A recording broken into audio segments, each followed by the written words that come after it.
All right, we are live. Tom Dowd, welcome to the Future of Fitness, my friend. Eric, how are you? I'm doing well, and Great.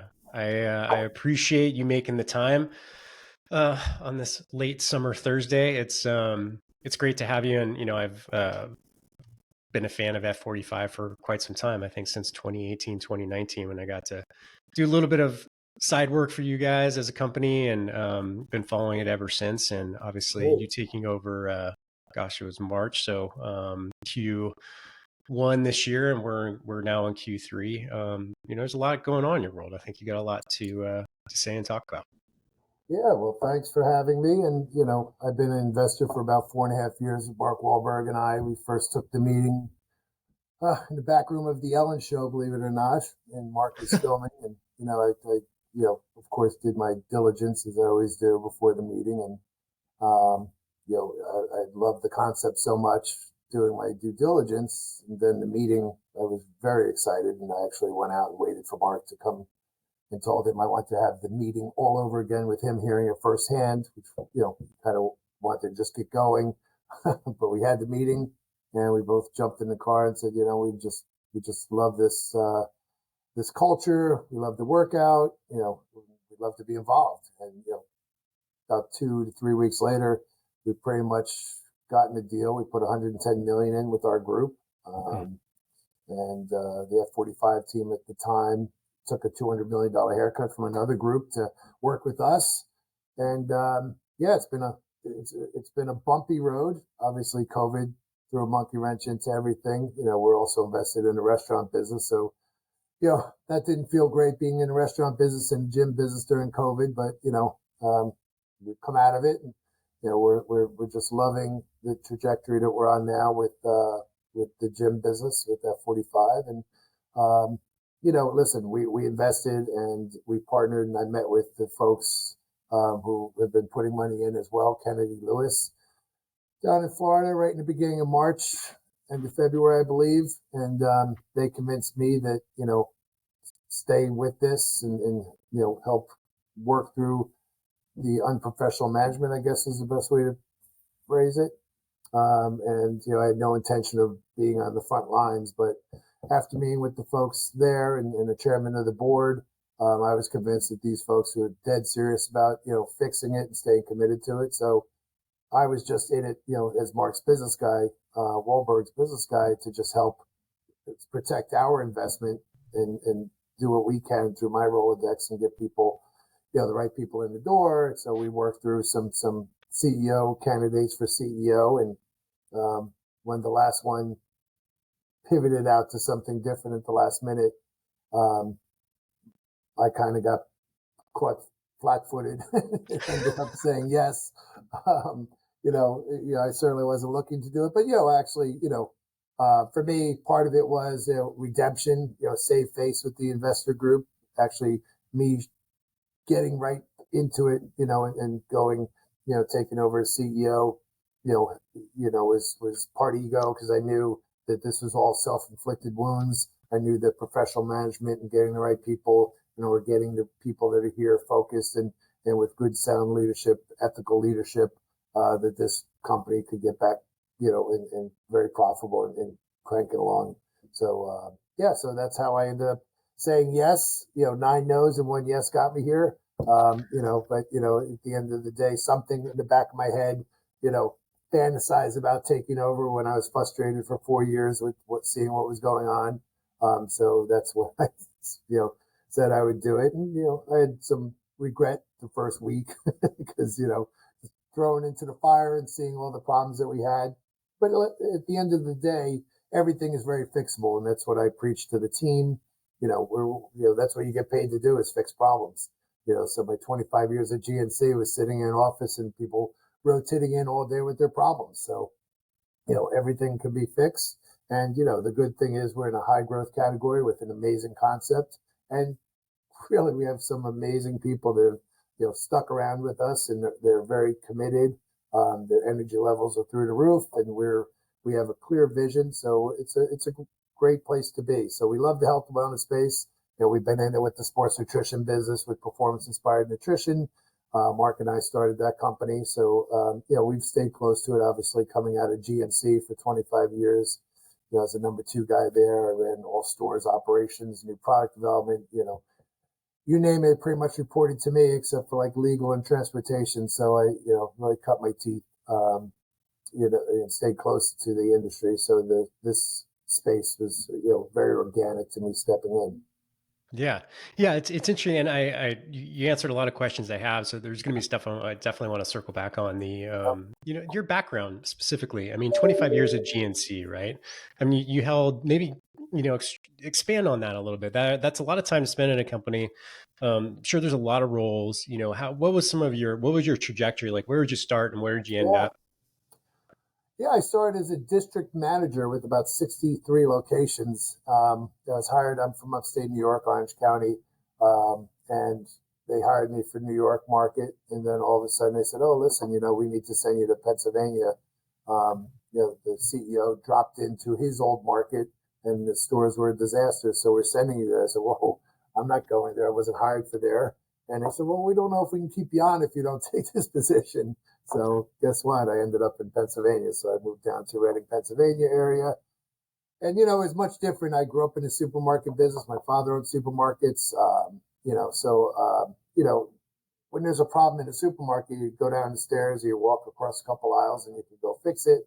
Um, when you have 60 plus locations and you're driving around, when problems happen, it's a 3-4 hour drive. So it was a tough situation for me to adjust to, but I did well. And then I, started working my way up the ladder. Basically, I'm the only executive that ran every division through the company. So, Wow. taking over as, merchandise manager and then, divisional vice presidents president out in California. And these are big markets, so for Division 3, for example, in California, I ran everything from Alaska down through Texas and everything in between. So for me, being an East Coast guy, it was a great experience to see that market. And that was a big, big market that was underperforming, and we turned that around in probably 2 months to become the number one division. So again, that put me on the map. And then I got sent overseas. Before that, even I should back up a little bit, to do acquisitions for health and diet centers in the UK, for GNC, because I got handpicked by the CEO because of my aggression level, as they term it, just very get things done mentality, and just that New York mentality coupled with my very type A behavior.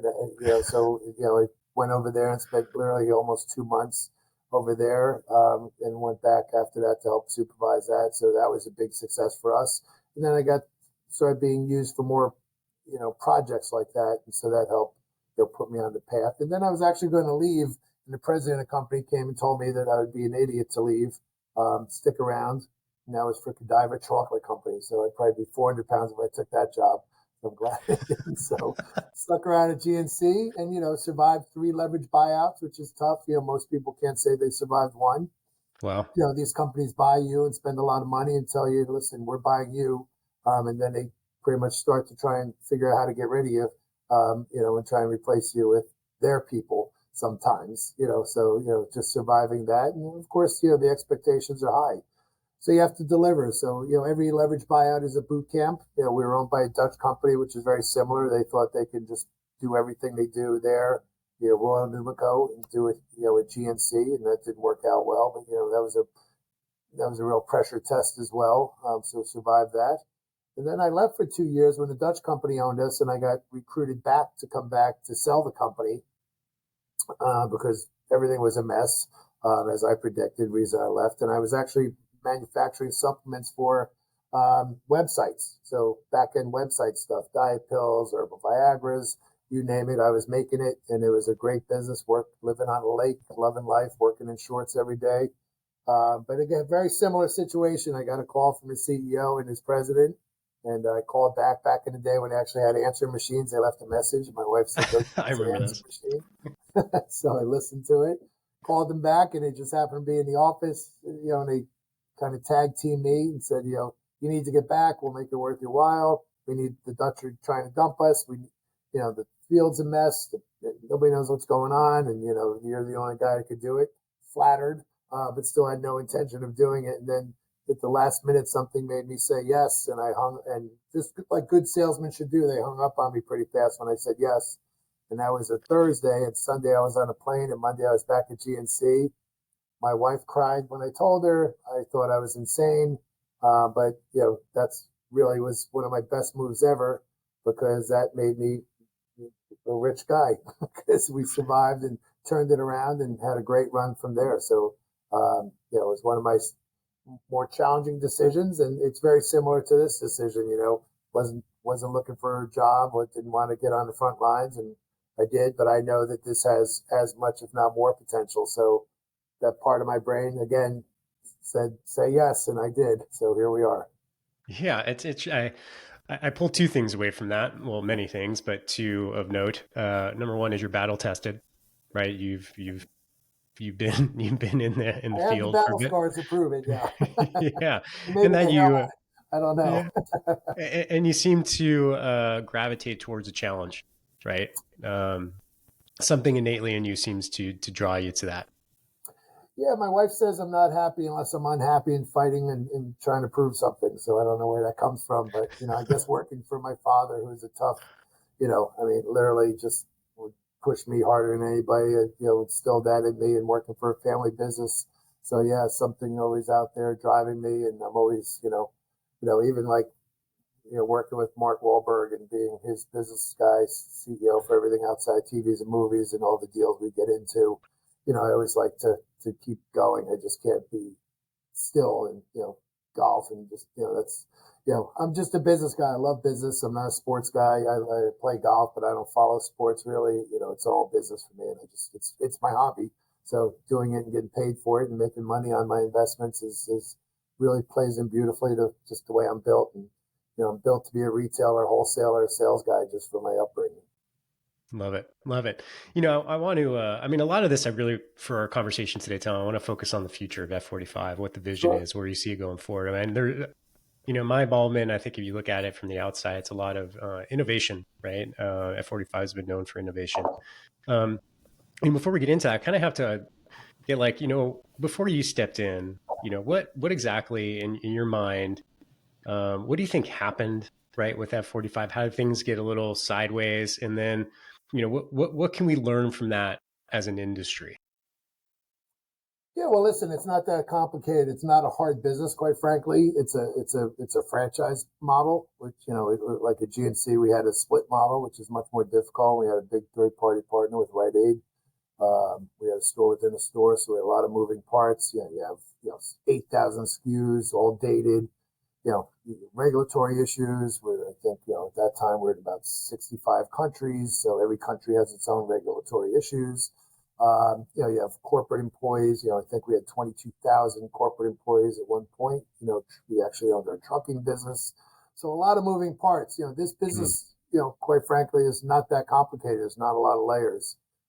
It's all selling and marketing and just SG&A management. And quite frankly, the simple answer to your question is this company was just focused on selling and not supporting. They weren't focused on, just the standing operating procedures on how to run a good business. I've never seen a company that just really didn't even review P&Ls, that didn't hold business reviews. Everything was just kind of, cowboys out there running around just trying to sell franchises and not really focus on how to manage that process to be profitable. So, I'm a very subservient leader. As far as, I tell everybody, which is how I think, I work for the franchisees and I work for the employees. My job for the franchisees is to make them more profitable and get them to grow more because they're making money and doing well, because that means that we do well. And that logic alone, as simple as it sounds, just wasn't resonating here. It was not a part of the culture. And then my job for the employees is just simply to help them do their job better, expedite and help them execute and push where needed, but really guide. If my mentality is if I have to push you, I don't really need you. I need people I need to guide who want to go after it. And I think I know we're there now with the team that we have. And quite frankly, they've been frustrated as well because they've seen just the Yahoo cowboy mentality and how they were doing things in the past. So they actually welcome structure and they welcome clear direction and being able to make decisions, instead of, I mean, I've dealt with them as an investor, and, it's just been frustrating, the lack of ability to just execute, so just being able to be decisive is critical to any business, right? And listen, even if being decisive, I read multiple times over the years, is almost more important than being right all the time. So in other words, if you can make decisions and be right, call it 95% of the time, that decisiveness gets you much further down the road than never being able to make a decision on time or hold things up and create frustration and big gaps in time. So I've always been decisive. It's just my nature. And, again, I've got my whole career has been about managing big organizations, much bigger than this one, quite frankly. And so it's just been good, easy, one-on-one stuff for me for the most part. Of course, we have our different nuances here, and it's just been really a mess in many regards. But it's been a mess that's easy to clean up and get back on track because, again, this has been a slow motion train wreck for a little bit here. So getting everything back on track, no pun intended, isn't that hard when you know how to do it. So, and providing that guide. So I'm actually at the point now, I started officially from a consultant to, the CEO, April 1st, I believe, April Fool's Day. It's more, it's getting fun now because, I'm a growth CEO, a growth executive. I love the go-go days, but, and I've been through the downturns, and we buy companies, that are not doing great, which is how we make money. I'm invested in different funds that buy things. We fund with Kano's Capital. We have Nutrisystem and Eugenics, for example. I'm in the Serena Williams Fund. So you're always looking for deals, that are, underperforming so you can add your value and that's where you make your money. It's that simple. So same logic here. We're not used to riding it all the way up, then down. Usually we step in when we're down, but, we're here now and we've been here. So now we're just going to keep, doing what we need to do to get this, back on track. And really, we're seeing traction literally every day now. So I couldn't be more excited about the direction. And then we have our two new concepts with the Pilates, we're very excited about with FS8 and Vibe. So that's a great category for us. And then I'm also talking about adding some other concepts next year. So a lot of good stuff. It helps that we're in a great industry, a high growth category industry. So that always helps. So, now it just comes down to execution. We know how to I love it. And I love the FSA and the VI. I was talking to some of your team members about those concepts, and I really like them quite a bit. And I think Pilates is really hot right now. I can't quite explain it, but when you look at the decision, I don't know if you were around, if you played any role, but the decision to go public. What are your insights on that? What do you think drove that decision? Oh, I know what drove it. Everybody wanted to, take advantage of the growth potential and make money. And, we put a lot of money into it. So I wasn't opposed to it. I had some problems with, the management, at the time, because being a public company is a much different ball game. I mean, the management, the professionalism, everything you say and do is under a microscope. And that's one of the reasons people go private, right? Is because, when you need to fix things, you don't want to be in a public space, but at the end of the day, we thought it would work, obviously. The stock price has been, a sore point and, for us. And as investors, it's not a great place to be, for us, but we know that, they wanted to get the money out and see what they can raise. And, I think we got to 1.4 billion, market cap, which validates, the company. But, they went public, and there's a lot of little nuances there I probably can't even get into, but Sure. it is what it is. And I mean, it's in the news now, but the decision to delist. Can you, for those, I guess, let me ask you this in this way: is for those of us in the fitness industry who may not realize or may not quite fully understand what delisting is, can Yeah. you explain it and what drove that decision as well? Yeah, I mean, we were voluntarily trying to delist, and then because we went under, I think 50 cents, that we're just being forced to delist, which is what we were doing anyway, which is just a process to potentially go private. So that's the goal, and it's just much it's much more cost effective, number one, to be private, and it's much more um, you have a lot more time to spend on the business when you're not a public company, especially for the CFO and CEO, because we'd have to spend a lot more time dealing with public markets, and we'd rather be spending our time, getting the business back on track and fixed, and doing the things that we know will add value to the company to go back out public at some point, or sell it to a strategic, or another VC group, whatever. But being a public company, listen, we don't buy public companies. Um, we just would rather, deal with the operation as a private company for a lot of reasons, especially saving the amount of money that we're going to save, which people don't realize it's very costly to be a public company. Sure. I want to get your insights on this. I mean, IPOs within our industry are rare, right? Within the fitness industry. Uh, why?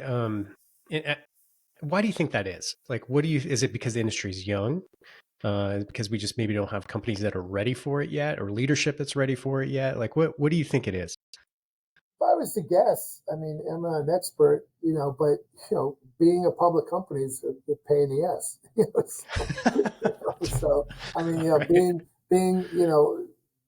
if you're growing and you're doing well from a capital standpoint, and you're making decisions that are good for the business for the long term, and you're not necessarily doing things that are good for the short term on paper, that's much easier to do as a private company, because a lot of times entrepreneurs, co-founders want to do things that they know will pay off, that they don't want to have to explain it to a public market.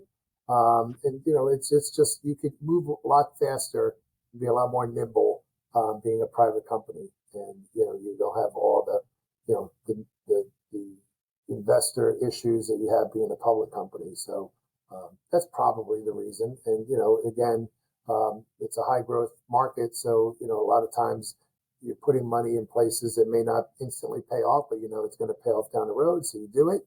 And when you're private, it's much easier to make those decisions, and really you just have to answer to either your investors or your management team. But it just really enables you to be more nimble. Great, great. Appreciate that. The path forward. So what does that look like for F45? Like, right now, what's your primary focus? What do you think your focus will be next year? I mean, you're bringing out new brands. You're getting the franchisees excited and supported. Like, what is the vision that you're seeing right now? Yeah, listen, we have a great concept. We know that. We have three great concepts, so we're excited about that. So how do we maximize that and really get our feet under us again? Get our franchisees absolutely thrilled with the leadership team. We've opened up the doors with communication. I mean, I spend literally hours a day between email, LinkedIn, social media, just responding to franchisees, because they've been almost like neglected children. So, these folks are out there, and like to have engagement and people that really care about how they're doing and want to help them do better, is going to get us pretty far with them, because, again, the logic is they need to do well for us to do well. So we're really putting our back into helping them be profitable, successful, growing. And I think there's easily 10% plus growth within our existing network, just when they feel like, okay, we're here to stay, we're committed to them. And that's why I didn't take the interim title, because at first I was like, well, I'll do it for a year, 6 months, whatever. And now I'm like, you know what, it's better for the organization to have stability, and just people that are here long term like them. The fact that I'm also invested with my own personal money into this, and represent and put into group, and actually started the investor group, the original one with Mark, I think gives me some credibility, because I'm in it with them to a point, and now that I'm putting sweat equity into it, that adds, more horsepower to my story for them. And really, for me, I'm sincere about my caring for them to do well, because, I grew up in a family business. I've worked with franchisees at GNC, my whole career. I understand that, that their ability to do well could be the difference between paying their mortgage, are not paying their mortgage. So I take that very seriously. My father's businesses did very well for a long, long time.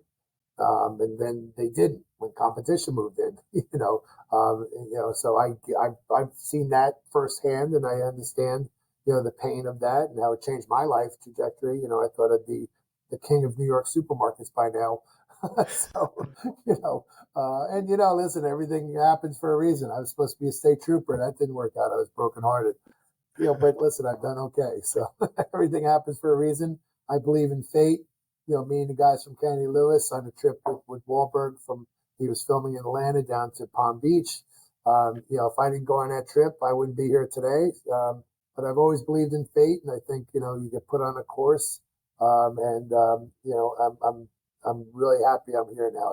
Again, um, being able to do what I knew all along could have been done and should have been done gives me a lot of pride in seeing the team bond and grow and really, respond well, and even the franchise operators. That's really fulfilling for me, and it gives me a lot of energy every day to really come in here and kick ass and really, get everybody excited about the future.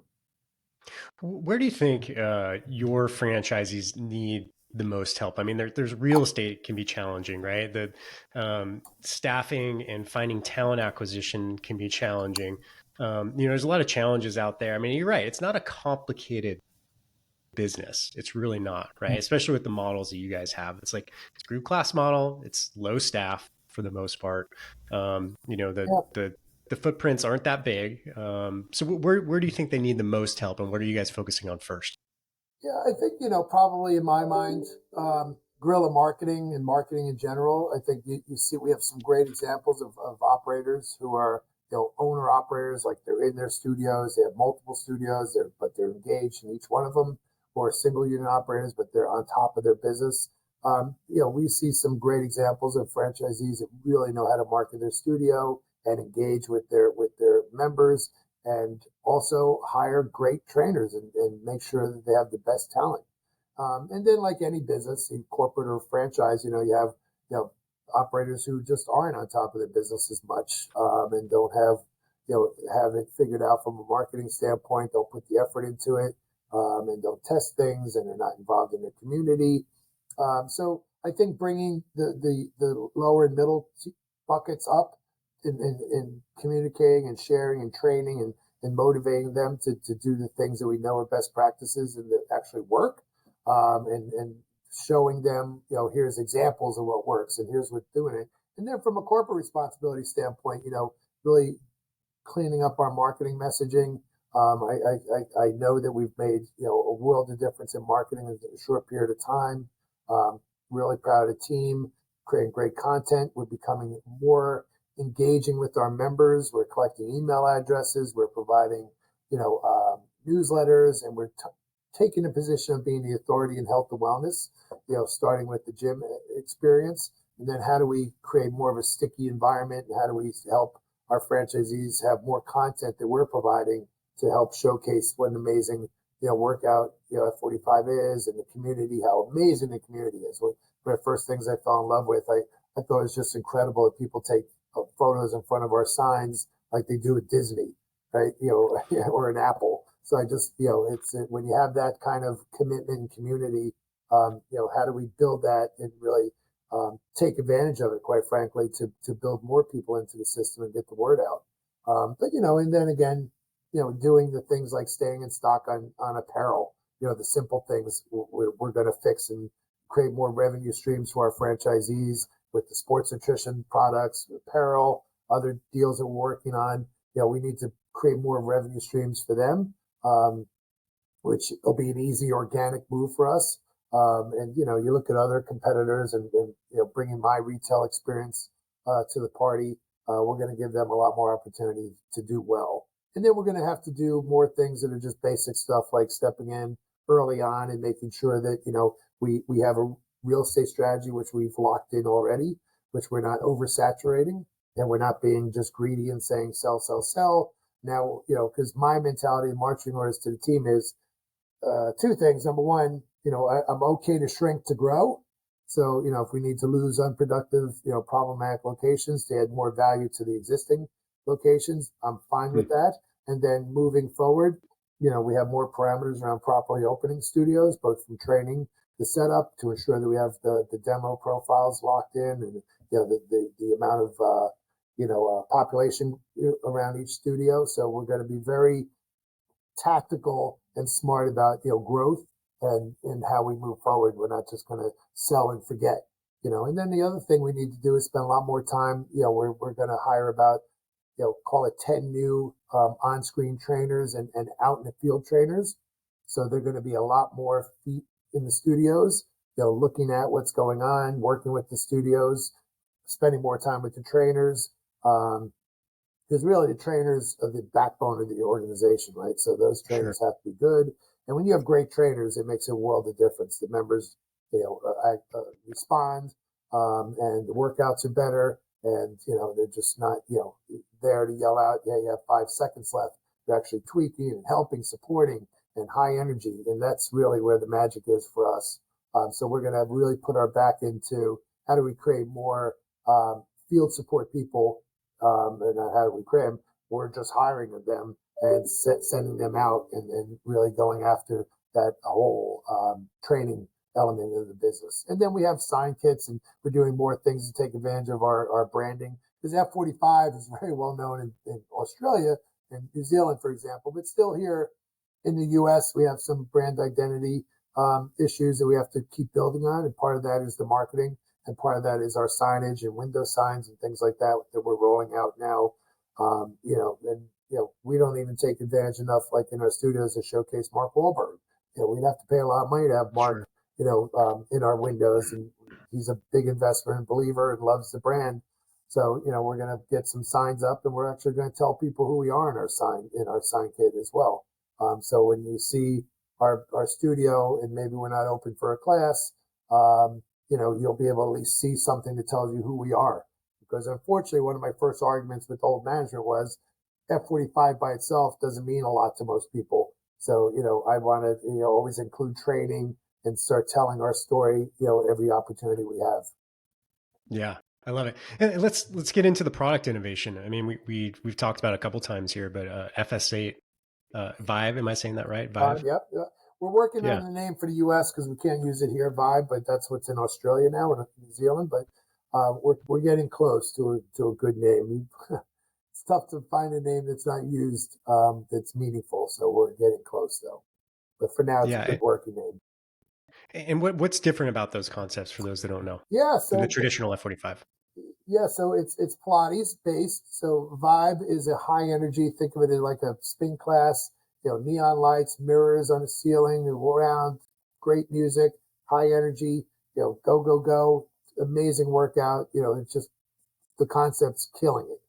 We have a number 1 location in Singapore, and just big growth potential. We pay a lot of money for it out of Australia, and then the lack of execution again came up, and just we bought it and kind of let it sit there and just kind of half-assed it, if you will, with how to roll it out and execute. So I'm really focused on blowing up both these concepts because, as you said earlier, Pilates is red hot.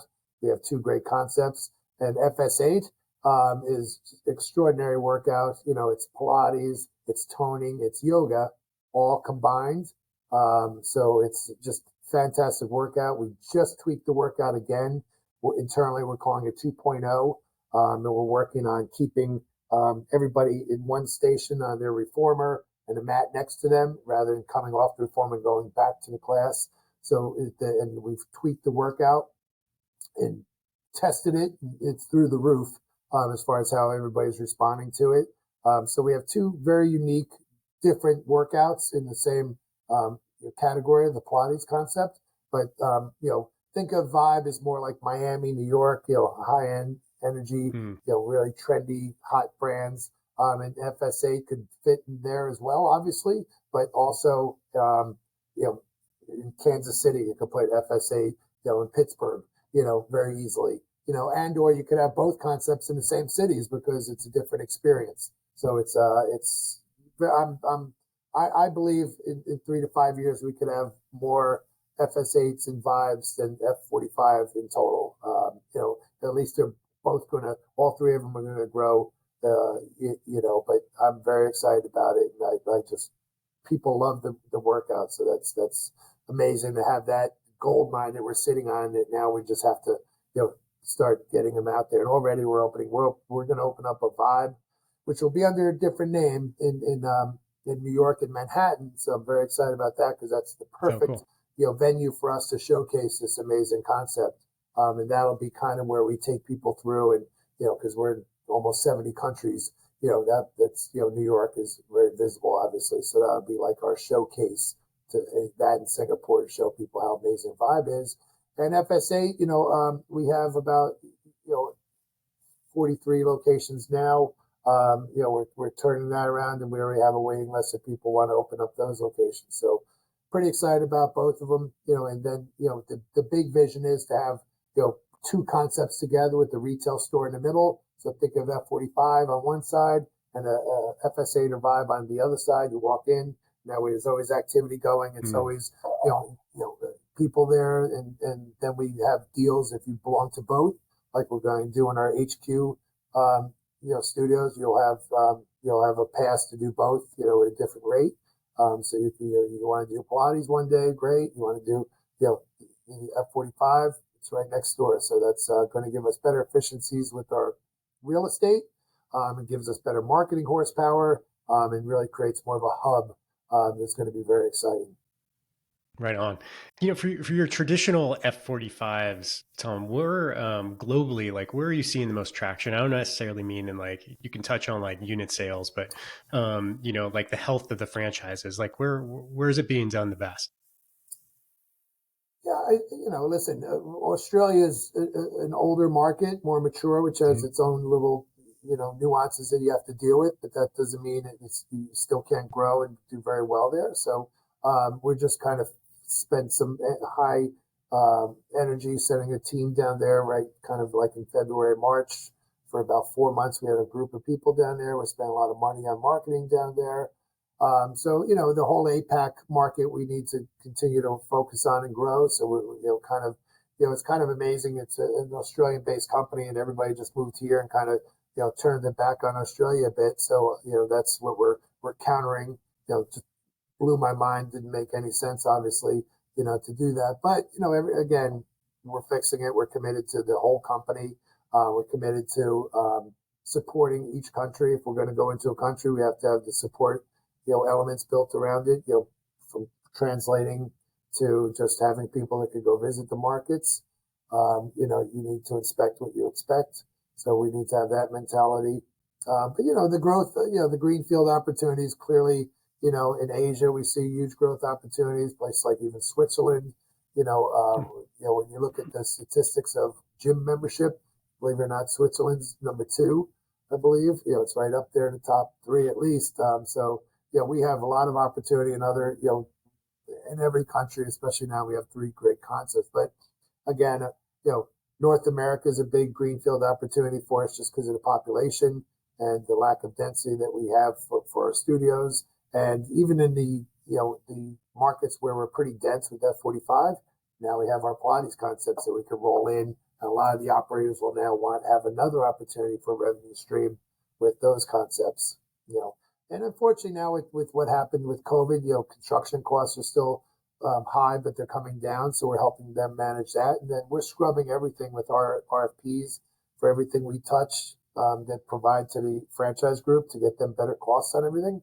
So we're really working to get their ROI, back to them faster by giving them a better, footprint and model to work with. And again, giving them more revenue streams to work with as well. Yeah. As I want to make sure we respect your time, I do have kind of some more fun questions for you, I guess, for lack of a better term. But what's it like to work with Mark Wahlberg? I mean, is he the guy from Ted 2, or is he more serious and business-like? I mean, I know his workout routine is ridiculous. The guy's up at like 3 or 4 in the morning, right? I mean, at least that's, the story that's told everywhere in the world about Mark Wahlberg. But you've worked with him a long time. What's the guy like?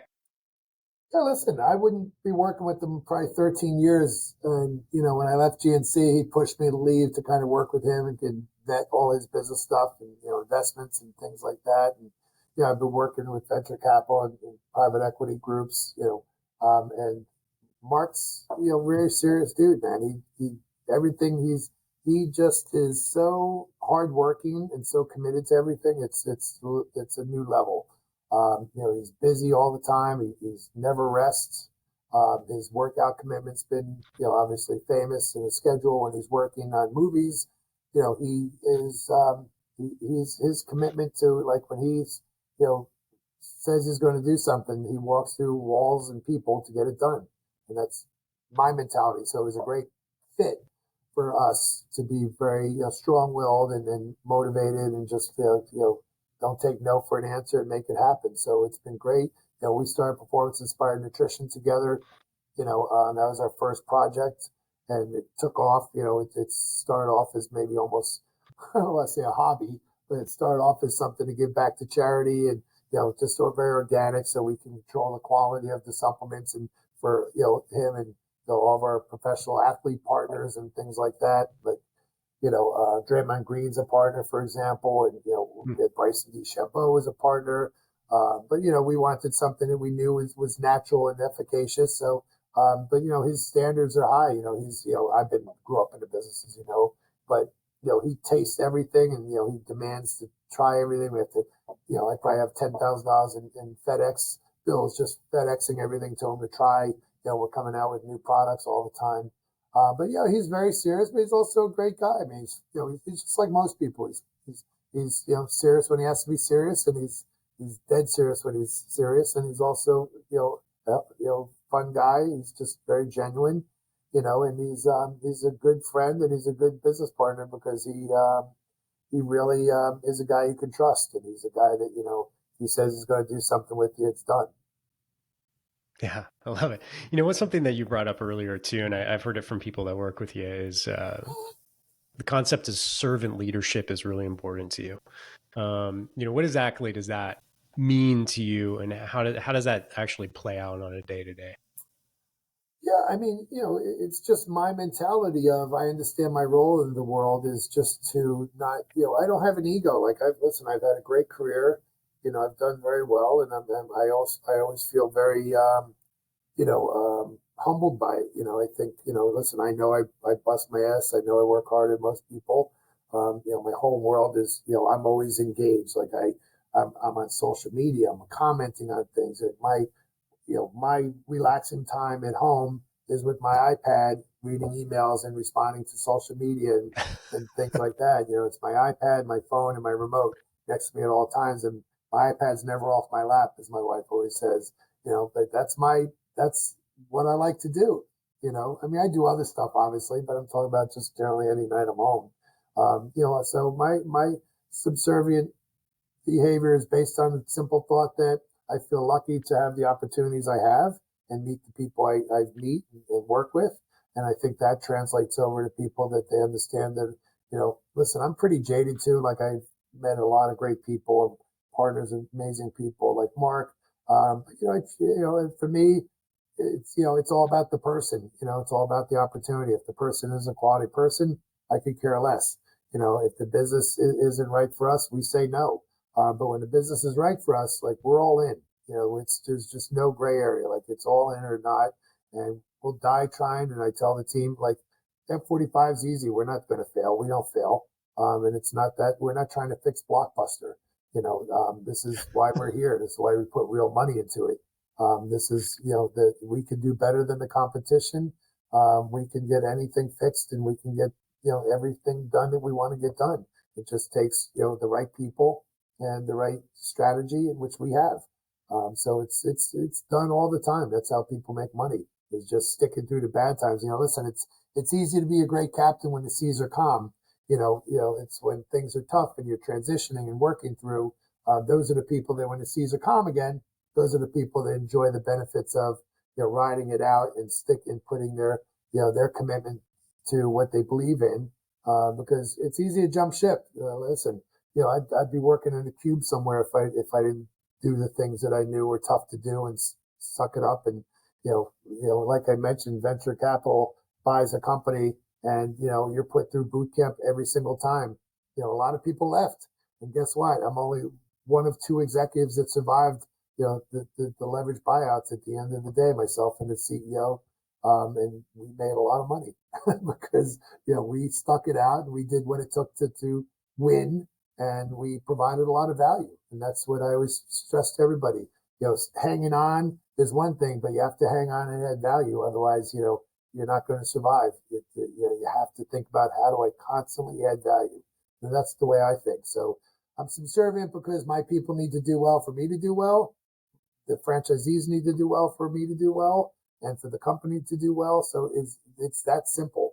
And my ego doesn't come into play. If I have an idea and somebody, it could be a member, a random email or something I see on Reddit, and like, I'm happy to back off my thought and idea and say, you know what, that makes a lot more sense. So I mean, being subservient also means not having an ego that drives bad decisions. And I'm famous for being very direct about my thoughts and speaking up, but I'm also quick to say, you know what, maybe I'm off on this. I'm happy to listen to your suggestions and read what the polls say, or whatever we're looking at. So I think it all comes into play. But at the end of the day, everything I do is driven to make everybody more successful, and that's really how it's played out for me in my whole career. Awesome. Awesome. Last question for you. And I always ask this in the spirit of collaboration, but how, as an industry, what do you need right now? How can we help you? What's, if you want people, if people are going to reach out, what's a good reason for them to reach out to you? Yeah, thanks for that.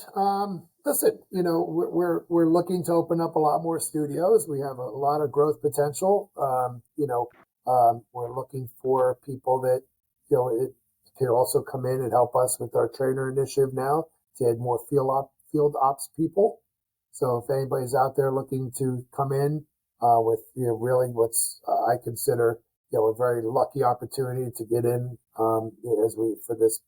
I even hate saying turnaround because the core business is so great. HQ is just really screwed up, but we're fixing that. But if anybody can come in and add value to the things that we're looking for, which is our field support people and trainers, we're starving for more Pilates trainers. So that's another big area of growth for us, obviously. And then even internationally, if we have some people that want to be on the ops team internationally, we're open to that as well. So we're actually adding people, looking for good people with this. But again, everything is going to be much more balanced for the size of our company. The days of shooting from the hip and overhiring and overpaying and just going crazy with everything are over. It's a much more professionally run company, which should give solace to anybody coming on board, because now they know that there's responsible people, real adults running the business now, who are very responsible and very, knowledgeable about how important it is to be a successfully run company for everybody's benefit, because we're sitting on gold mine here. We just need to continue to execute. Right on. Well, Tom, thank you. Thank you for joining me today. Really appreciate your insights and your time. And most importantly, I appreciate your transparency. I think that's, a critical characteristic of good leadership is like, hey, let's just call it what it is, agree that that's what it is and move forward. Right. And that's a key quality. So I do appreciate that. And if people want to get a hold of you, or if you want them to go specifically somewhere online, is there anywhere you'd like to direct them? Yeah, I'm on Instagram, Big Deal Dowd, and Instagram, an old nickname from when I was a teenager. And, just follow our all F45, and I'm on LinkedIn, Tom Dowd. And, just, listen, follow what we're doing. Follow Mark Wahlberg on Instagram, and, even the Vibe and the FS8 pages, and, just reach out. I'm, inundated with every day. We're still, trudging through the weeds here. But, again, like I said, every day we're making progress. But would love to hear from everybody. Love to hear your comments. And, I appreciate your time and for having me on. Yeah, it's been great. And last thing is thank you to Corey Angelin for getting us connected and making this interview happen. So appreciate you, Corey. And that is a wrap, ladies and gentlemen. Tom Dowd. Thank you. Excellent work, Tom. How do you feel about that?